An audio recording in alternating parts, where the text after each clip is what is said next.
Okay,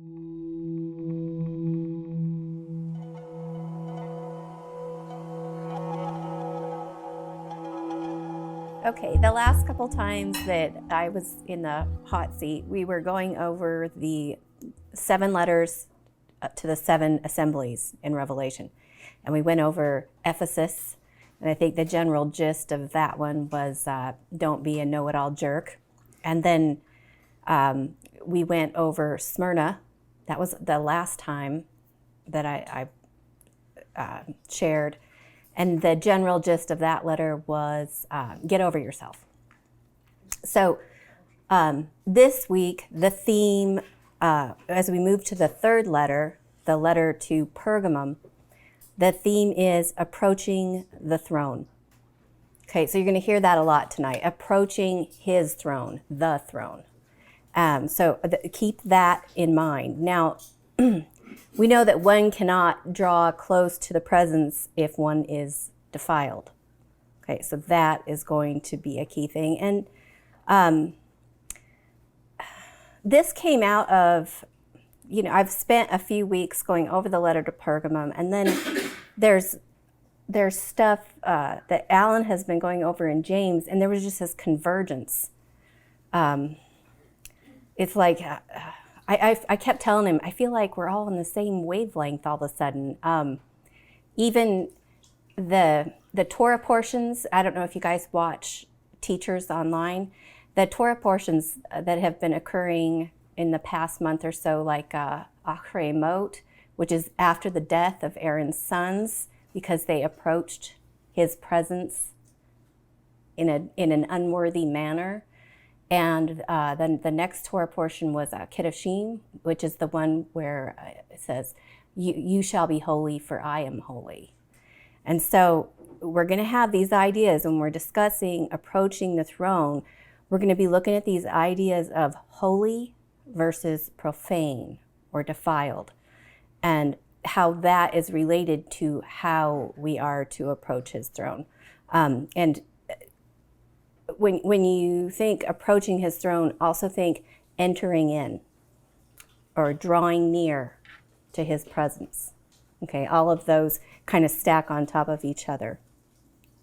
And then this is happening, this convergence and same wavelength is happening during this period of time right now. And that's why I asked him, can we do this now before we get too close to the full counting of the Omer? I want to do this before it's done, because as you continue to count off to the 50th day, I want you to think of it as approaching the throne, the counting of the Omer as being your approach to the throne.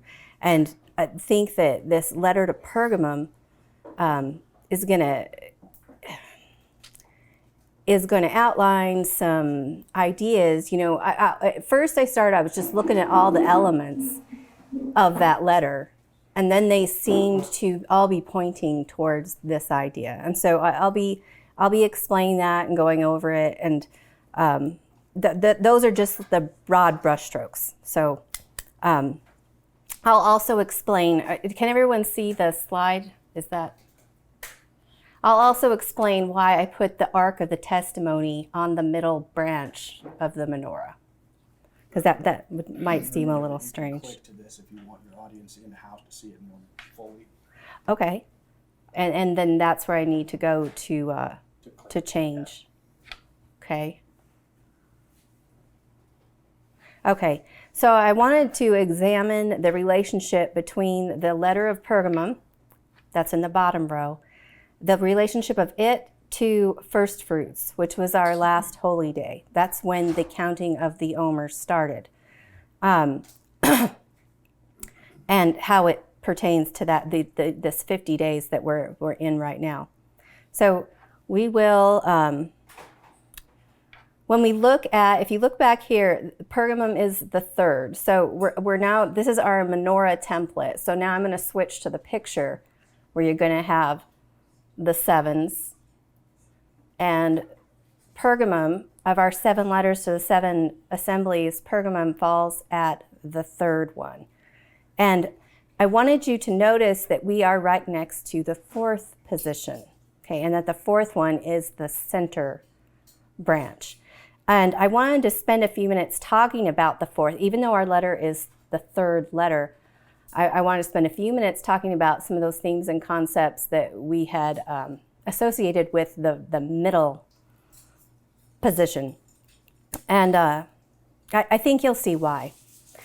Just notice from this beginning, we've been noting that the menorah is, that center branch is connected to all the other branches, like the trunk of a tree connected to the branches, like the vine, which is connected to all the other branches. And who is the vine? And that's just one example of how we've seen this fourth position, this center branch of the menorah, being a picture of the Messiah, or where the position that is Messiah attached to the others, or the others are actually attached to him. So let's look at themes and concepts dealing with the fourth day, and that's the center one, the sun, moon, and stars in particular, and Shavuot, which is the one that's coming up. I put the pictures of Joseph's dream here for both of these, and we covered this in depth. And just as a review, that the 7 days were, that's when the sun and the moon and the stars were placed in the expanse, and that they were put there to govern. And so we looked at that position as dealing with authority, and that in Joseph's dream, it was the sun, moon, and stars that bowed to him, submitting to his authority over them. And we know that he is our picture of Messiah, a messianic figure. So, and then in his other dream, the other sheaves of wheat or grain, the other sheaves bowed down to his sheaf. And so as we are, we saw that there was a connection between that one and Shavuot, which is the wheat harvest. And again, authority, bowing down. The sheaves of wheat bring our attention to Shavuot. And as we've been using this template, and even with the chiastic structure that we look at when a passage is arranged a certain way, we've kept saying the important part is in the middle. The important part is in the middle, and everything's attached to it. So my question for you is, if the middle seems to be the centerpiece of things, then why do Passover and Sukkot get so much attention from us people, and Shavuot is kind of, we don't know really what to do with that one. It's in the center. And I'm wondering, do you guys feel that way about it? Passover and Sukkot are real exciting times, but Shavuot kind of takes a back seat to those? Is that a fair thing to say? Is there something about Shavuot that we're missing? What are some events that occurred on Shavuot? Anyone? Keith. The law was given on Sinai. Yeah. Any others that you guys can think of? John? But I just wanted to comment, if Shavuot might mean a lot more to us if we had grain fields, then we would really feel it. Yeah. True enough. The Ascension? Well, we're no longer attached to agriculture, so Yeah. usually I just go to the store to get my loaves. Yeah. Shavuot Pentecost? Yeah. It is, no? It is? When the Spirit Yeah. was poured out. Shavuot is Pentecost. Spirit. There are Pentecostals in here? Just me? Yes, the No, that's Spirit wrong. is poured out. What? The Holy Spirit is The Holy with Spirit. Sunday. Yeah. It's The Holy Spirit is poured out on Shavuot. 3,000 people were saved. Yeah. 3,000. The Feast of Shavuot and Pentecost are the same thing. The Penti meaning 50. It's a 50 day.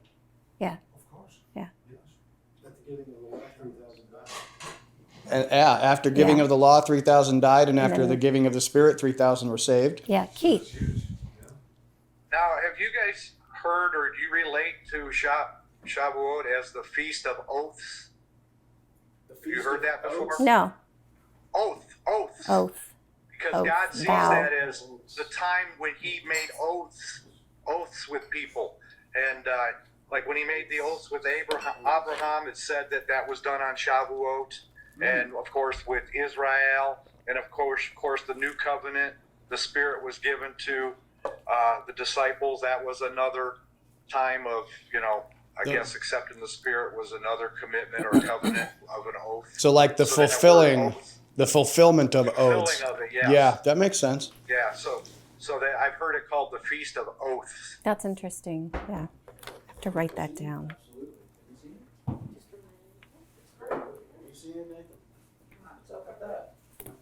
All right. So the mountain. And so I'm going to move to this slide, and I'm going to put the mountain, pretend like that's Mount Sinai. I'm going to put that. That's a glacier, man. No. I'm kidding. Okay, so I'm putting that in the middle where Shavuot would be, that center branch.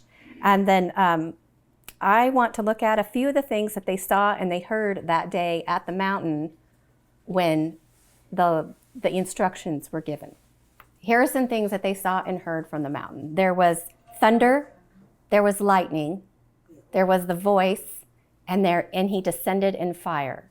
Okay, remember, thunder, lightning, voice, fire. And then when Moses went up, and the 70 elders were with him and Aaron and his sons, before Moses went up for the 40 days, they kind of stopped there. And it says that they looked up, and under his feet, under the feet of Yah, they saw a work like pavement made of sapphire, kind of like crystal, as clear as the sky itself. Okay, so thunder, lightning, voice, fire, and that pavement of glass. So I wanted to look at how that description is similar to the description in Revelation of the throne. Okay, it says, and this is excerpts from Revelation 4 and 5. Behold, a throne set in heaven, and one sat on the throne, and from the throne proceeded lightnings, thunderings, and voices, like Israel saw coming from Mount Sinai. It says, before the throne, 7 lamps of fire burning before the throne, which are the 7 spirits of God. And now you think Pentecost. And our menorah, our 7 lamps of fire that we've been using as our template for this. And then before the throne, a sea of glass, like crystal, like the elders saw under the feet when they were on the mountain. And also Ezekiel, when he describes the throne, describes something similar with that sea of glass sort of description. So also we have, you see the correlations there between throne and the mountain? Okay. Also there we have in the midst of the throne a lamb as though it had been slain. So also in the middle, again, we have the Messiah. Okay. And he has been given authority, our theme for that center branch. And he also is the door. This is not part of Revelation anymore. I'm paraphrasing some other things. We've discussed him as being the door to the sheep, the one who allows entry. Remember, we're approaching the throne, entering in. And he's also the one described in Revelation chapter 1 as standing in the middle of the lampstand. Okay, so the vine. It's safe to put Messiah here, the throne here, and the mountain here. The authority, the mountain, the lamb slain, the door to the sheep, and the vine. So I am going to put the throne where the mountain was. And to represent the throne, I'm going to use the Ark of the Testimony. Does anybody have a problem with me using that as the representation of his throne? That's his throne, as far as I know. Go back to, we are discussing the letter to Pergamum, which is not the 4th, it's the 3rd, but we're approaching the 4th. We're getting closer. We went Ephesus, Smyrna, Pergamum, and now we're getting really close to the throne, to that center position. And that's our theme for the night. So what kicked off on first fruits, the 3rd one, Pergamum. What kicked off then that we're doing right now?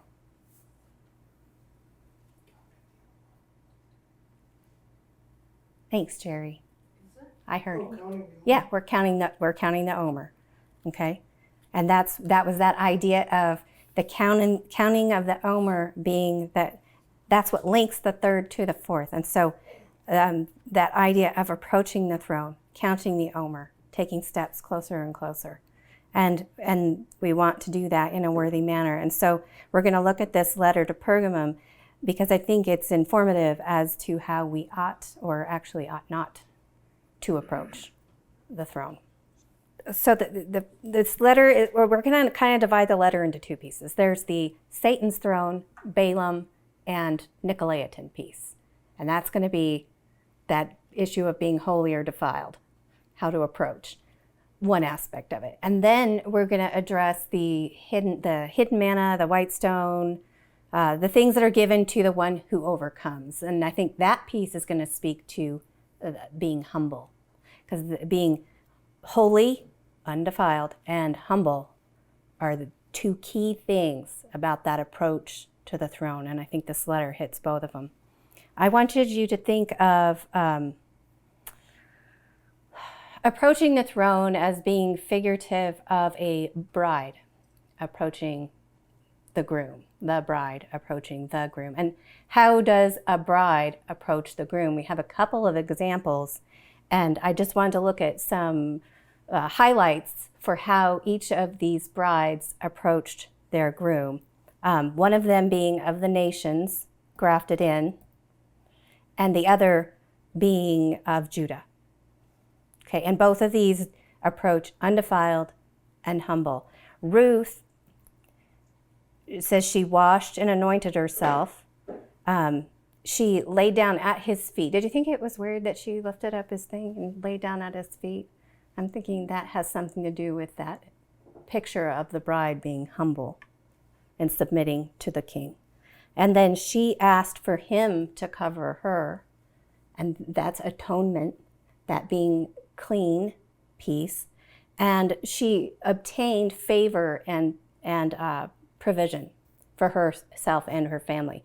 And it says, she even says that, something about, why have I obtained favor in your sight? Now, when Esther approaches the king, you remember there's those bridal preparations that she goes through. And a piece of that was that 6 months with the oil of myrrh. And we kind of picked that up and pulled it in last time when we were talking about Smyrna and that being a fragrant offering, that that burial spice, and then death to self being a fragrant offering. And so she did it after a period of prayer and fasting. You got your humbling herself there, and upon risk of death. And she obtained favor, said specifically obtained favor and protection for her people.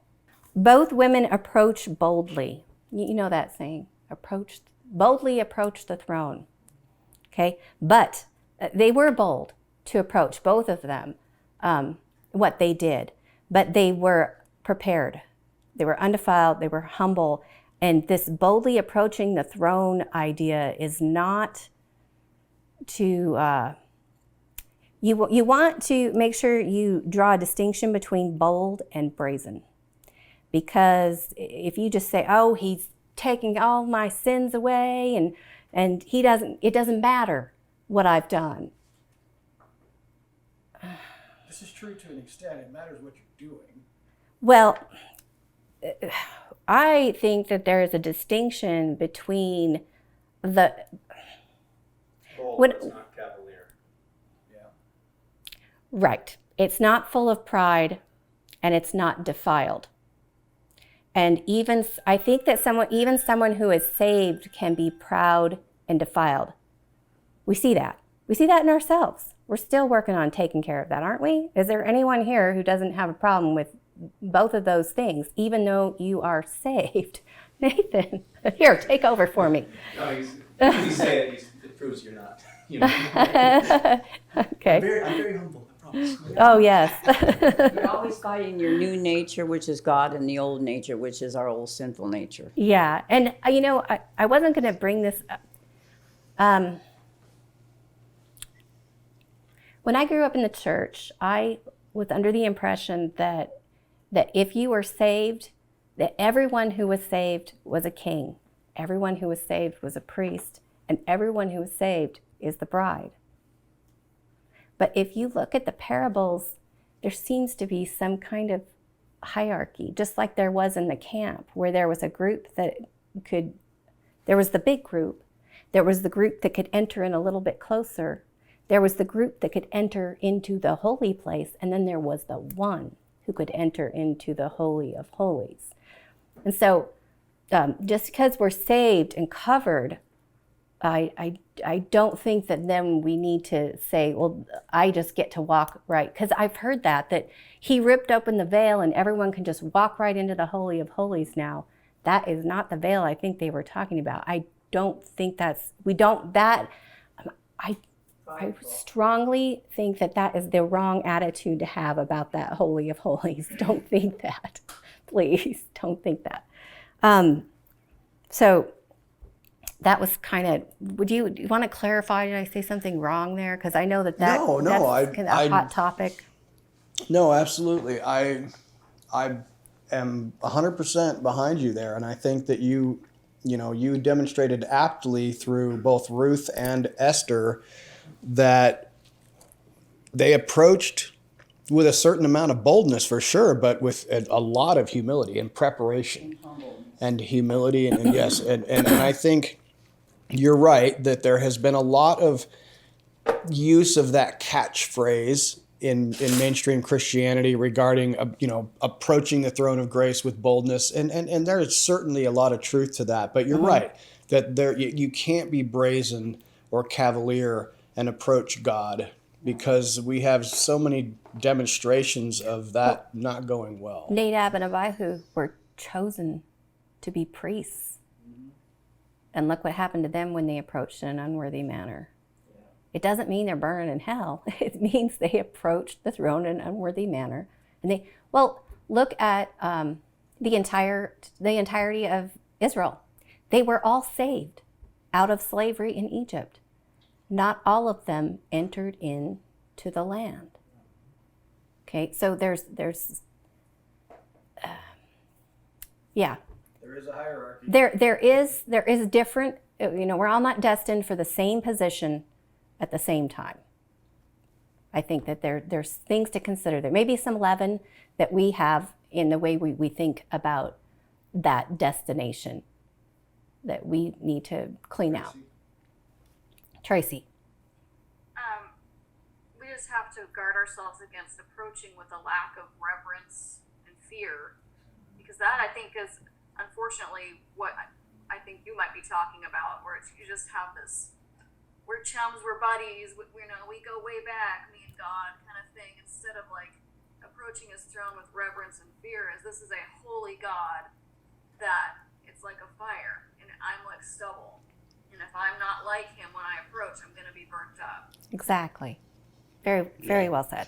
Thank you. And I don't think you want to, give the impression that this is like a huge problem in mainstream Christianity, because I don't think it is. I think there are certain branches of Christianity where that more cavalier attitude about entering and approaching is a little more cavalier. I think Nathan knows exactly where I'm coming from, because we come from a similar background of more charismatic Christianity, where you can be kind of flippant. If I'm interpreting, my own experience, I've seen it firsthand. Yeah, there's not a lot of humility there. But I wouldn't say that's broadly applicable to a lot of Christianity. But we have to approach, period, with humility. I think it's also, we need to remember that I can be right with the Lord and I can be approaching correctly today, and tomorrow I've let my guard down and I no longer belong in that place. And that's why David said, "Search me, O God, and try me, and know my thoughts, and show me if there's any wicked way in me, and lead me in the way everlasting. Then I can approach the throne again. Yep. Okay, so we're going to dive into the piece about holy or profane. There's a verse in Job that says, "He is to me for salvation, for the profane do not come before him." And that idea of being holy, we don't make ourselves holy. We can't. He makes us holy. And our part is to keep from profaning ourselves, to keep ourselves unstained by the world, which is coming up. Yeah.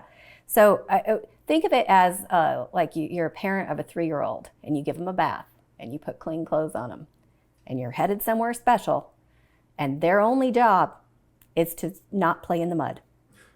And so that our Father has washed us, given us a robe.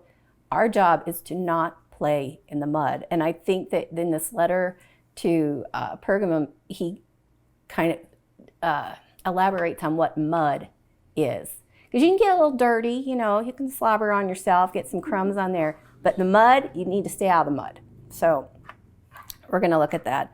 We don't want to be muddy. So let's go to the first piece of the letter of Pergamum. It says, "I have a few things against you because you have some there who hold the teaching of Balaam, who kept teaching Balak to put a stumbling block before the sons of Israel, to eat things sacrificed to idols and to commit sexual immorality. So you too have some who in the same way hold to the teaching of the Nicolaitans." Now, specifics are given about the teaching of Balaam here, and we have a record of it in Numbers like 22, 23, 24, 25. It's quite a long account. Now, this information about who the Nicolaitans are, you can find a bunch of different things about that, but in general, I would say it's agreed upon that it's an early sect of Gnosticism. Okay, and I'll define that a little better for you, what Gnosticism is. I think you'll be surprised. I was surprised at how good it looked. That phrase, "in the same way," so you too have some who in the same way hold to the teaching of the Nicolaitans. That helps us out because we've got the specific information about Balaam and Balak. We don't have a lot of information about Nicolaitans. So what we need to be concerned about here is that they are doing the same thing as Balaam and Balak. So we're going to use that as our clue. Do the specific things listed here, the eat things sacrificed to idols and commit sexual immorality, does that remind you of anything? It sounds very similar to the list in Acts 15, and those were the essentials for participation in the congregation. Now, when you think about that idea of entering in or drawing near or being a part of it, doing those things would have prevented you from going to the synagogue to hear Moses on the Sabbath. Okay, so it does not say that would have prevented you. That's not what it says, but the order it was given in. That's me paraphrasing and suggesting that the reason why you don't do those is because you want to go in here and learn more. Now, what does, when we, holy or profane, what defiles man? Anybody? What comes out of a man? What comes out of a man, like specifics? Well, words, what he says. It is in Matthew. Look at June go. Well, I just read all that. You did. It says, "For out of the heart come evil thoughts, murder, adultery, sexual immorality, theft, false testimony, and slander. These are what defile a man." So that's a good list to know. And look what's on there. Sexual immorality. And I would say adultery and idolatry are kind of close cousins. Balaam and Nicolaitans in the same way. I was looking up the meanings of these names, and you've probably heard that Nicolaitans is Nike, like victory, and laity would be the people. So victory, people. But did you know that Balaam, that Baal is the short form of Baal, which means what? Lord. And for you, those of you who've done Hebrew. People. It's people. So you there again, Lord, people, Balaam, and with Nicolaitans you have victory, people.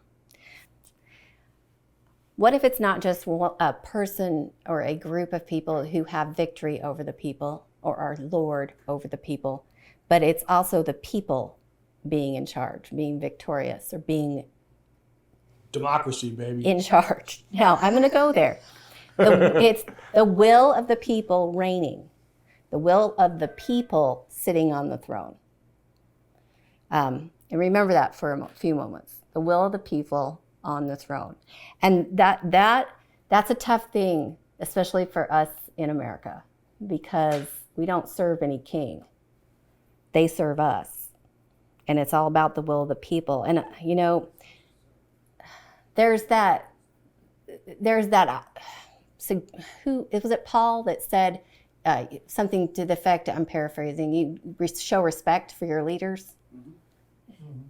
They don't wield the sword in vain. That's right. That, we don't do that here. We are in a really bad habit of not doing that. And I'm wondering, are we, given our culture, going to have a really hard time in the kingdom? Because it is not going to be the will of the people. It's going to be the will of the king. A perfect king, yes, but still his will being done, not our will being done. And we're so conditioned to react and blanch at that.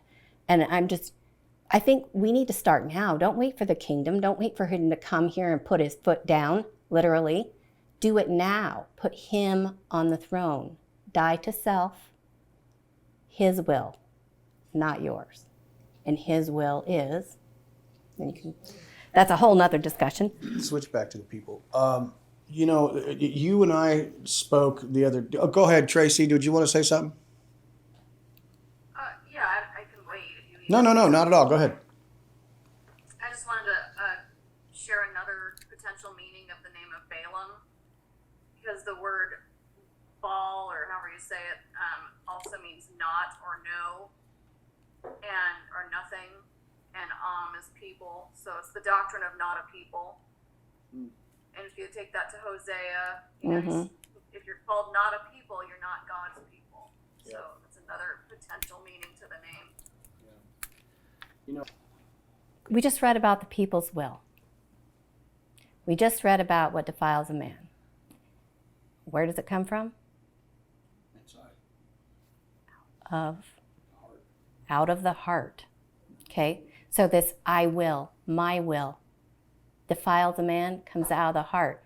Let's read a little more about Satan's throne.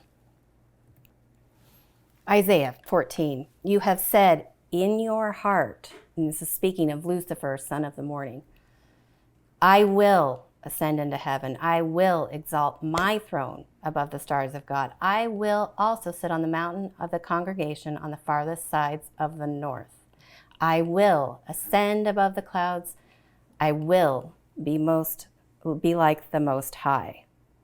Okay, and what's interesting is there's overlap here in Isaiah. We go from talking about the king of Babylon to addressing Lucifer, son of the morning. I think these are overlapping things. The king of Babylon. Okay, he is represented on Daniel's image as the head, right? Okay, and then and those successive parts of the statue represent the kingdoms of this world. Later in Daniel, he talks about the kingdoms again, but this time they're represented as what? Beasts. Okay, man and beast, worshiping the image of the beast, who was also a man, both of them created on day 6. Okay, so that's all I'm going to say about that. Notice, Seriously? I don't know, okay, comments. Well, this is that part where I was talking about. If you're still going there, I'm not going to. Oh, that's what you were going to, I thought you were going to, never mind.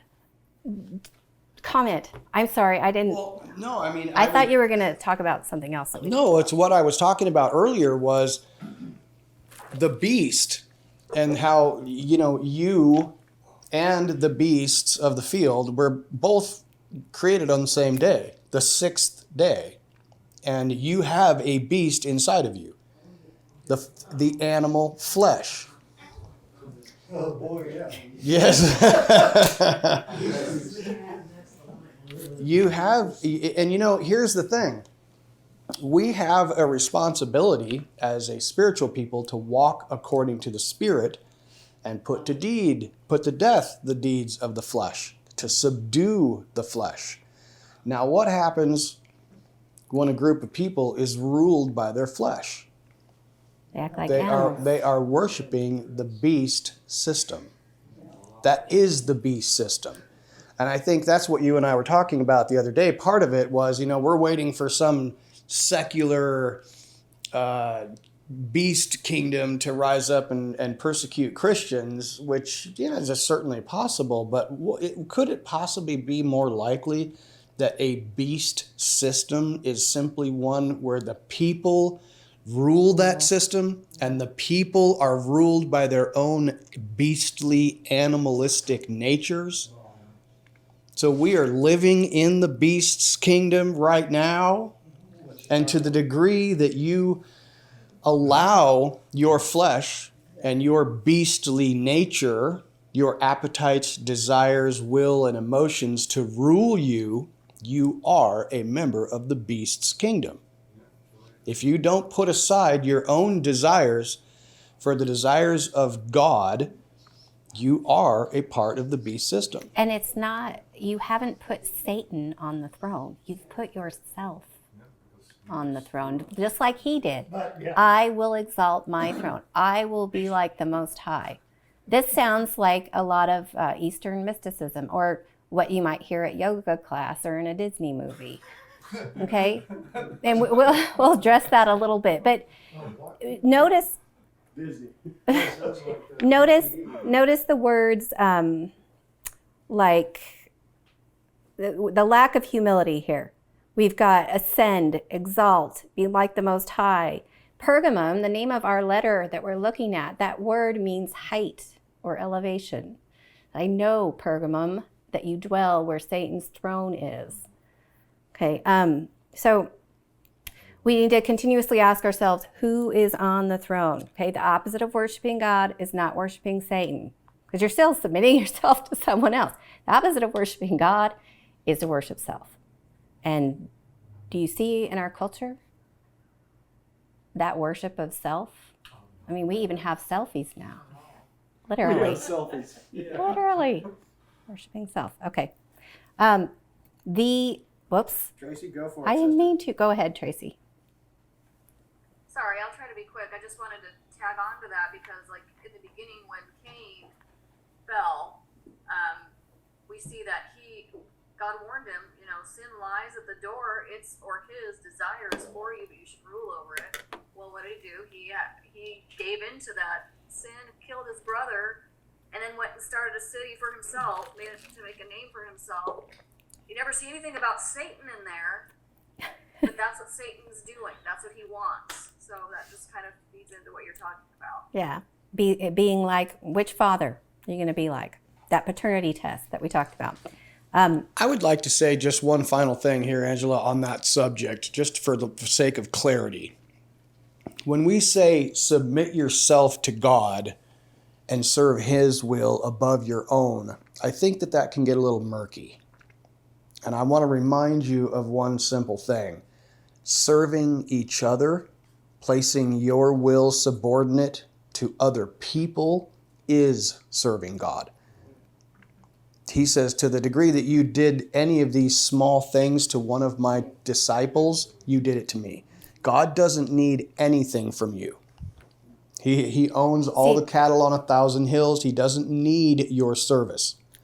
His service is you serving your brothers and sisters. And I think a lot of people get hung up with ministry being service to God.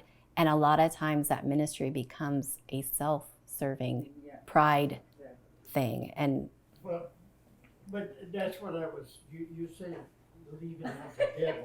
The devil has to have something with this. I mean, he's right there. Absolutely.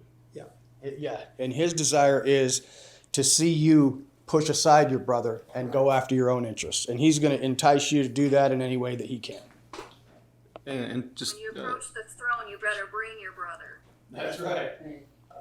And I, just to throw in here, I think we also have to be careful not to go too far, because was it not, correct me if I'm wrong, one of the early heresies that the flesh was evil? Yes. And like the only, like, and it was almost to the was point where they said yeah. Jesus couldn't have come in the flesh, I think, even. Yeah, So we don't fall off that.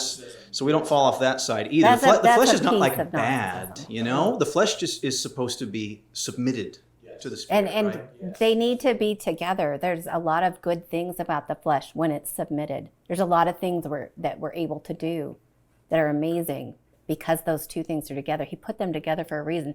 It's just one needs to be on top of the other. And that's the struggle. So, teaching of Balaam was for the people to profane themselves. Remember, he could only speak blessings. And what he did was he got the people to remove themselves from the protection of God by defiling themselves with the Moabite women, that Baal Peor incident. So you have the people. No. I don't know. You have the people following their own will and desire. Now, the Nicolaitans will go into Gnosticism. The Nicolaitans are believed to be a sect of Gnosticism, and that plagued the early church. So I wanted to take Gnosticism. It's GN, Gnosticism. The G is silent, like gnome, like a lawn gnome. Yeah.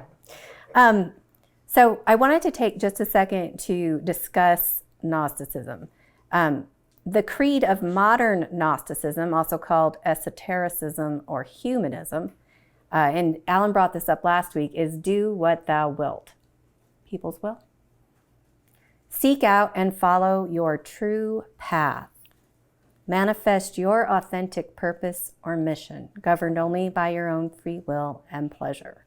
And we talked about how that type of thinking has been really woven into our culture, movies and... In other words, follow your own heart. Yes, it's another way of saying it. It does, because you see it. I think you see a lot of it in self-help movement and psychology. Got to be really careful with that one. And then when the church starts pulling in pop psychology to help the people better themselves, you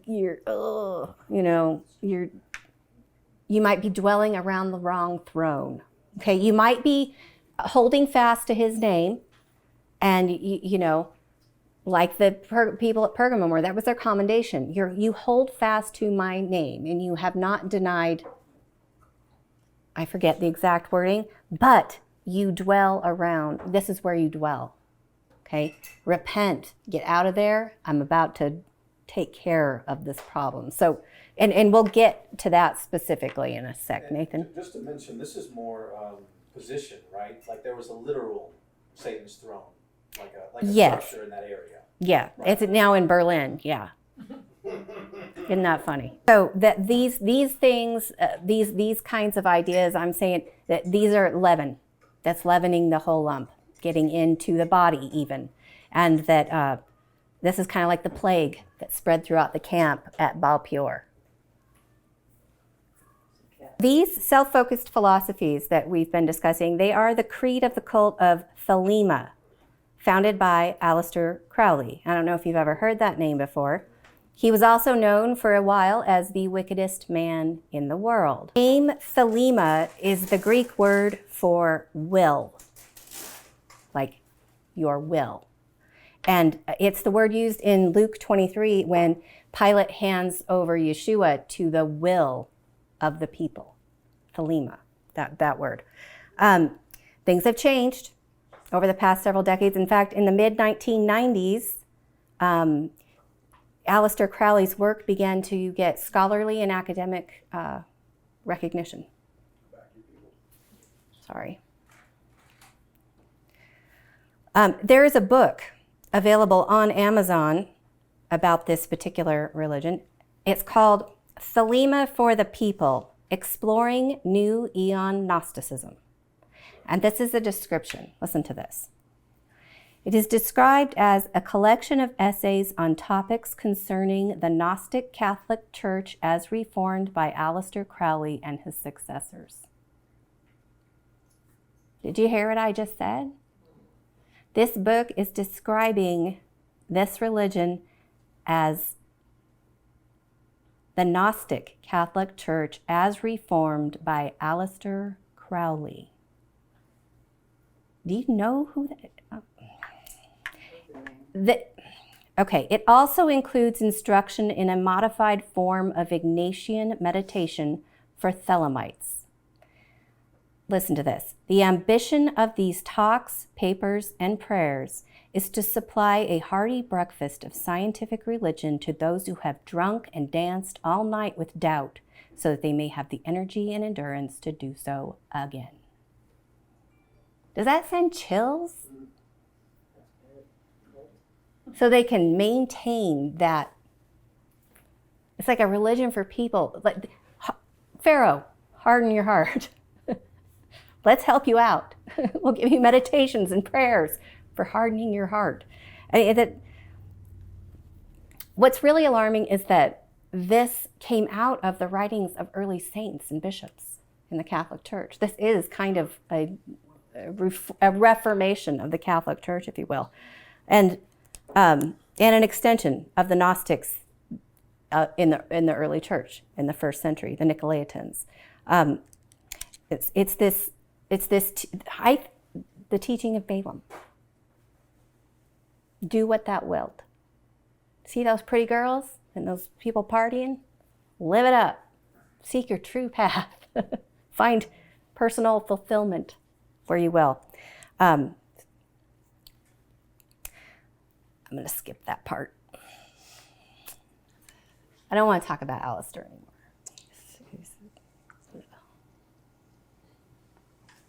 Let's go to... Can I ask a question? Sure. Why did you bring up Aleister? What would you have us learn from that? Okay. Go back.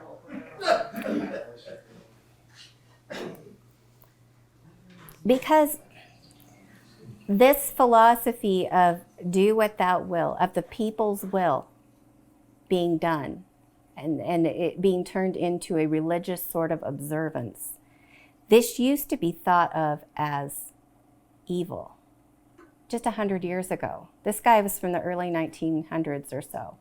He was saying he was fascinated with magic and the Egyptian occult, the Book of the Dead, and of course, what does that lead to?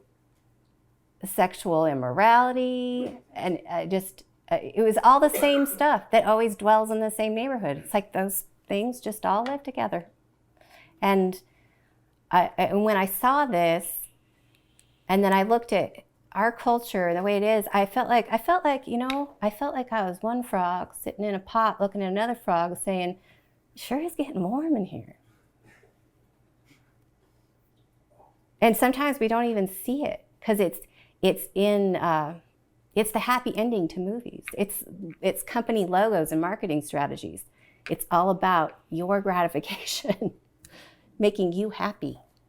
Yeah, like the commercial, you do you. You're gonna see it everywhere. I gotta switch back to the people. Maybe somebody has. Okay, and that it has also infiltrated the body. And we're starting to have that magical type thinking about some of the things of God. Like if you say things a certain way or certain words, they're going to produce an effect, like an incantation. Or the power of the Spirit being hurled around like spell casting.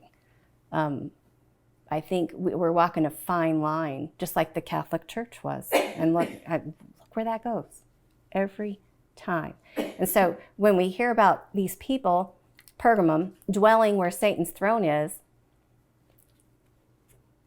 isn't that where we are?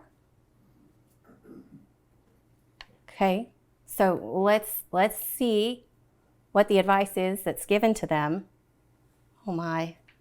And then what they're given. I'm going to run through this, guys. This is so wow. Okay, but great discussion, but I need to move it along. I would have taken the nap today. She's all right.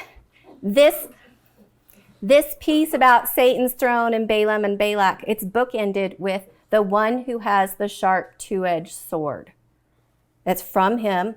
And then after he says this piece about Balaam and Balak and Satan's throne, he says, repent, or else I'm coming to you quickly. I will wage war against them with the sword of my mouth. What is the sword of his mouth? The word. Okay? Now, remember, what else do we call the word? The sword. Okay? You remember the seventh letter when we looked at it, the letter Zion? And that the seventh letter, okay, the day of rest, and it has like this double meaning where it means harvest, but it also means weapon. Okay? So it's a weapon, but it's also nourishment, just like this. It can be both. Seventh letter. Seventh day is the day of rest. The Zion, it's both the tool used to harvest. It provides nourishment. Okay, his word, a sword or nourishment. And then if you go to Hebrews chapter 4, where it defines, or it talks about the double-edged sword, you have also, it speaks to entering his rest and boldly approaching the throne. Hebrews chapter 4. All those concepts in the same neighborhood. Do you recall the phrase, only the penitent man will pass? Only the penitent man. That's from Indiana Jones. You remember that part? Okay, where there's the puzzles that he has to solve. It's in the third one, to get back to the cup. And the first one, the first two guys go in there and their heads roll out. Okay, and then he shoots Indiana's dad, so Indiana has to go in there to get the cup to save his dad. Okay, and he has his dad's notebook and he's reading his father's words, which is really funny. Only the penitent man will pass. Only the penitent man will pass. And at the last second, he says, what does the penitent man do before God? He kneels, and then the thing goes right over his head and he gets past it. Okay, think of this Zion, the harvest at the end of the age, is approaching the throne, but only the penitent man will pass, because the sword of his word is about to just lop off the heads of the darnel. Okay, the darnel stand up tall. The wheat, as we approach Shavuot, that fruit on the top of the wheat makes it bow. Okay, so it's the idea of humble before the throne, the penitent man. We're going to look at the word waging war in Jeremiah. In chapter 1, he says, and this is the part with the almond tree, he says, I will hasten my word to perform it. Out of the north, calamity shall break forth. Do you remember where Satan was going to put his throne? On the far sides of the north.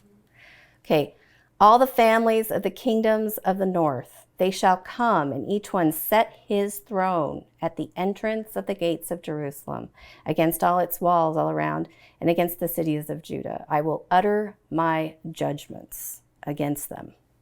Okay, so this hasten my word to perform it, utter my judgments against them. That utter, that's the sword coming out of his mouth, his words. That's how judgment, that's how he wages war against those who set their throne at his gate.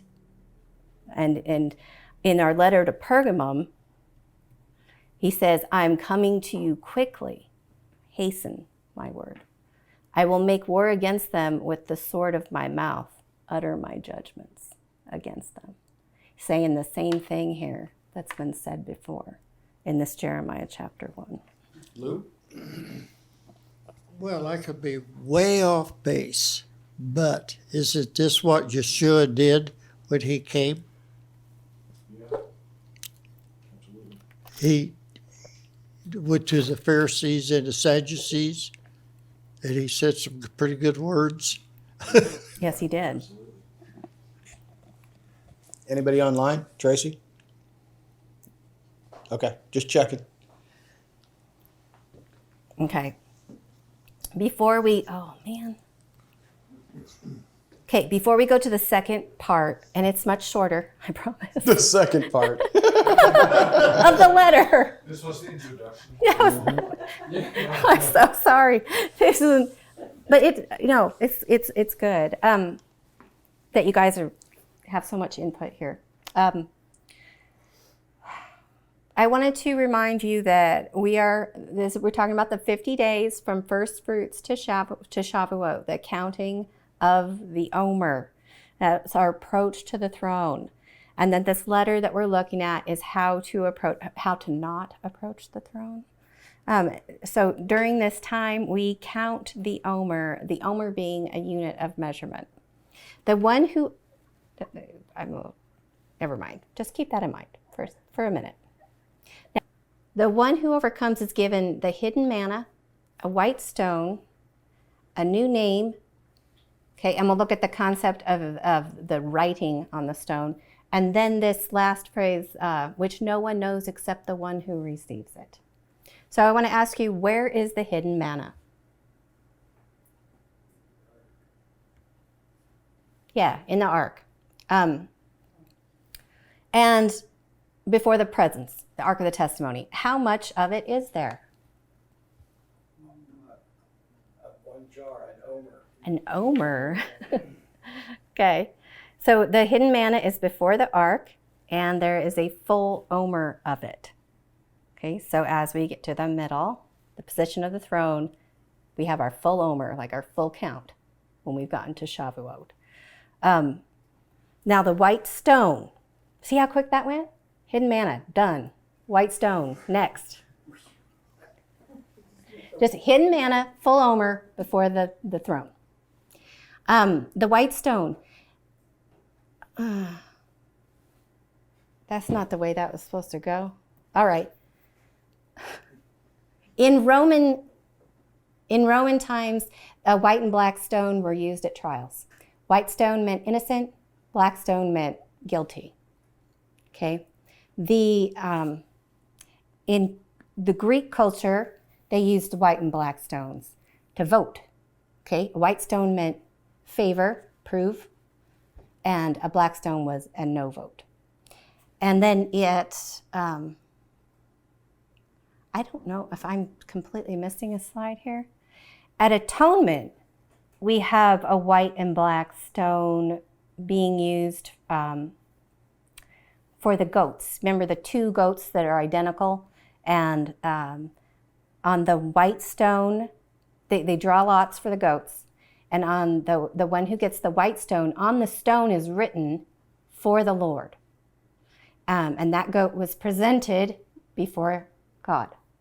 Okay. Then the one who drew the black stone, on the stone was written, "For Azazel," and that goat was sent away or banished. Are you kind of following me here with this writing on the stone? One is for the Lord, presented before him, and the other one is sent away and banished.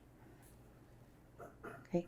When Joshua entered the land, he was given some instructions about 12 stones, and these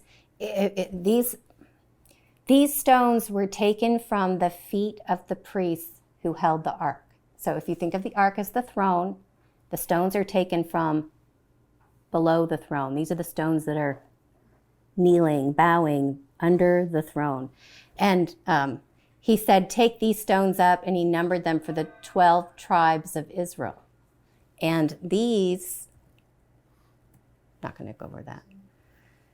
They were given instructions in Deuteronomy. Here later in chapter 8, these are not the same stones. These are, I believe, different stones. And he makes an altar, and these are uncut stones. So think undefiled stones. And he writes a copy of the law on these stones. And these are, in Deuteronomy, he was given instructions to do this when he entered. And in Deuteronomy, it adds this extra little detail that he was to coat them with lime. So there you have white stones with writing on them. And what is written on them?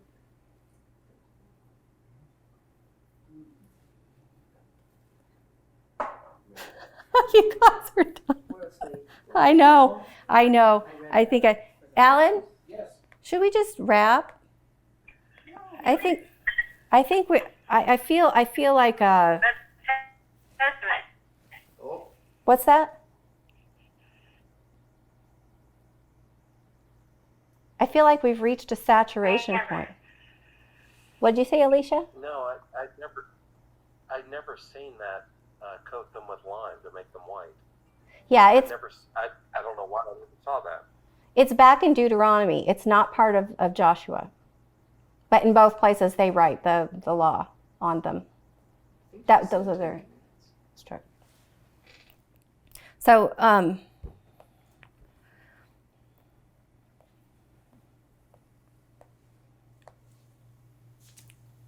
good? Doing good. No, I mean, should we just? Oh, that's up to you, man. I What mean, is the you know. name written on the stone? Okay. See, there's still questions, man. You got to answer them. But some of it. How's everybody doing? Does anybody need to go to sleep? Are we doing okay? What was written on the stone? On these stones, it was the word of God, and I have a little bit of weaving here to do to establish what the new name is. Yeah. Do you want to do it or not? Yeah. Okay. Yeah. All right. Let's just do it. I'm going to just switch to here, and I'm going to roll. And if you got something to say, you're just going to have to barge your way in because I'm going for it. Okay. Go, girl. So here we have these white stones that Joshua has set up as an altar. They're undefiled. They're uncut stones. They have not been profaned with an iron tool. And they're coated with lime. They're white. And they have the words of the law written on them. Now, in between these, picking up the stones from the feet of the priests crossing the Jordan and this building the altar, there was a few chapters and some things happened there. They were circumcised for the second time because they didn't have that in the wilderness. The manna ceased for them. Joshua encounters the angel and he says, remove your sandals for you're on holy ground. So there's that approaching the presence right there. And then Achan did his little stunt where he took something that was dedicated to the Lord and he hid it in the ground under his tent, defiling the whole camp. And then when they went into battle the next time, they lost 36. So, and that had to be exposed because nothing that is hidden will not be exposed. That had to be exposed and taken out of the camp for them to move into victory for Ai, or however you say it. And then they build the altar with the white stones with the law written on it. So this thing with, this is going to seem a little random for just a second. Bear with me. In Jeremiah, he says, break up your fallow ground. Do not sow among thorns. Circumcise yourselves to the Lord and take away the foreskins of your heart. So here we have circumcision equated with break up your fallow ground. So think of the heart as the ground, okay? And you don't want hard soil, okay? You want that soft soil so that you can get the word, the seed, and plant it in it. Remember in James, the word implanted, okay? Like a name is embedded in a stone. Okay, you make it a part of it. Now, in Isaiah, he talks about a new name. The nations will see your righteousness and all the kings your glory. You will be called by a new name, which the mouth of the Lord will designate. A new name, the mouth. Okay, then a couple verses later, go through the gates, enter. Okay, prepare the way for the people. Build up the highway. Take out the stones. Lift up the banner for the people. And here, take out the stones, rocky ground. What happened to the seed that fell on rocky ground, to a heart that didn't have those stones removed from it, that wasn't good soil? Yeah, they withered. The sun came out and they withered because they didn't take good root. Okay? So that's that idea, embedding, word implanted. Take out the stones.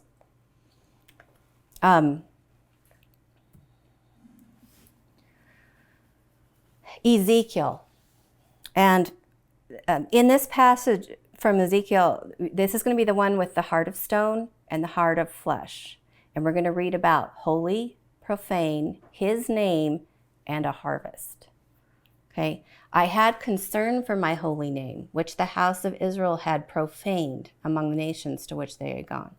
Therefore, tell the house of Israel that this is what the Lord God says.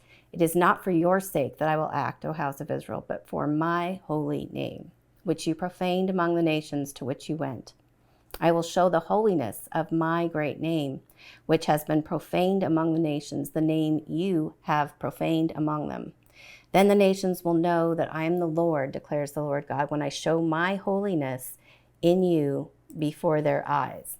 For I will take you from among the nations and gather you out of all the countries. There's your harvest. And I will bring you back into your own land.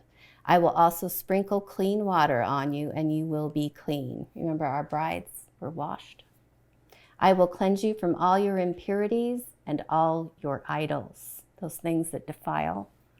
I will give you a new heart and put a new spirit within you. I will remove your heart of stone, and I will give you a heart of flesh, a soft heart.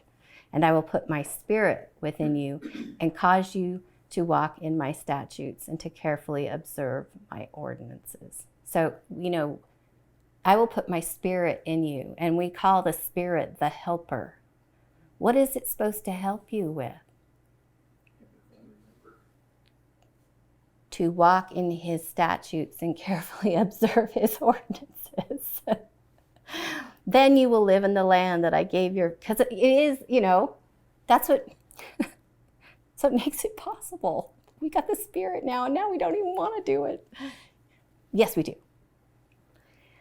You will be my people, I will be your God. I will save you from all your uncleanness. I will summon the grain and make it plentiful. Summon the grain, bring you out, gather you from the nations. Okay, Shavuot, grain harvest, the wheat harvest. So, a new name. This letter we're talking about tonight is not the only place in Revelation that it talks about a new name. There are a couple other references, and let's look at those. One is in the letter to Philadelphia. He says he's going to make him a pillar. He won't go out anymore. I will write on him the name of my God, and the name of the city of my God, and the new Jerusalem, which comes out of heaven from God, and my new name. He's writing on him his new name. Okay, so is this stone they're getting, didn't you always think it was going to be your new name written on it? No, stone. Because the new name that he talks about later, which he's writing on people, is his new name. I always thought it was going to be my new name. Christ. Okay, and then in Revelation 19, he talks about it again. He's judging and waging war. He has a new name. This is Messiah, coming down, second coming. He has a name written on him which no one knows except himself, and his name is called. What if, God has a lot of names in the Bible, does he not? What if his fuller name is the entire thing?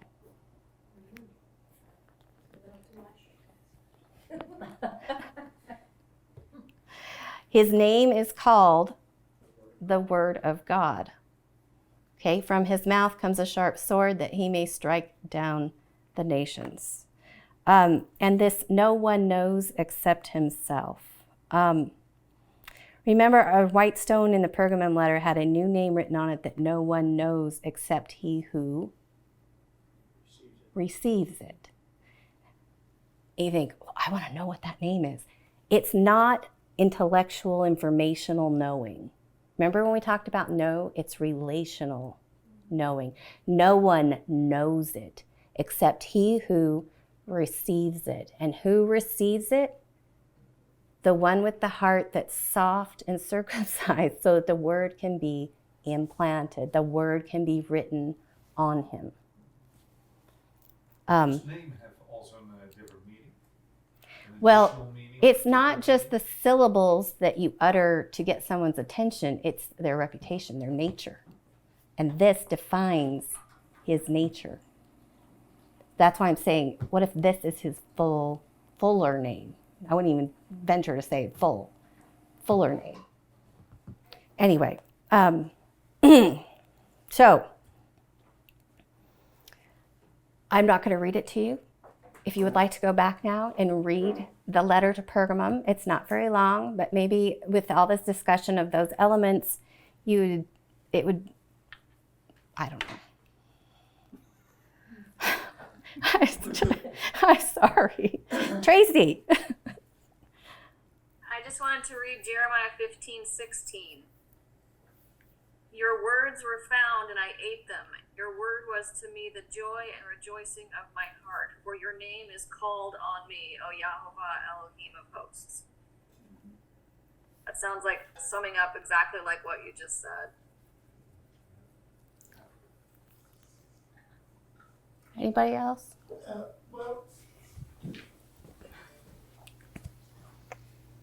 I think. You mentioned. Hold on just one second, Jim. Go ahead. I think we're this is me, but I think we're missing the importance of the white stone. Because if you give me a black stone, I'd be worried. It means favor. Yes. It means innocence. Innocence. It means presented before the Right. Lord. As I think that's very important. It is. Yes. Because the other one means guilty, no, and banishment. And I think you and I may have discussed that briefly about in ancient Greece, white stones and black stones. You know, it's how they voted. Yes is white, black stones are no. White stones are innocent, black stones are guilty. There are some organizations that still do that. Yeah. Today. Yeah. That's the way they vote, whether you're received or not. Yeah. Sorry, Jimbo, go ahead, bud. You mentioned earlier the cultivation of the soil, breaking up the ground. And it is true that the seed needs that in order to take root, but it also lets the water get into the ground as opposed to just washing over the top surface. It lets the water get into the soil. And we need that damaging in life so that the Holy Spirit can get to us and get inside of us and have an impact on us and help us to flourish. It's strange, but without that damage, I mean, when the soil gets cultivated, it's a violent act. Mm-hmm. I don't know if you've ever seen a plow go through the ground before. It's rough. Absolutely. And we don't like that, but it's what we need. Yeah. If sometimes for the Spirit to get to us. That is an excellent point, Jimbo. And I think Angela's done. I am. She's done. I was going to say, Angela and I were also having a discussion, and I'll end with this before we do the counting of the Omer. You can put the jar over here, Angela, if you like. Angela and I talked about a lot of us experiencing great difficulty right now during this time.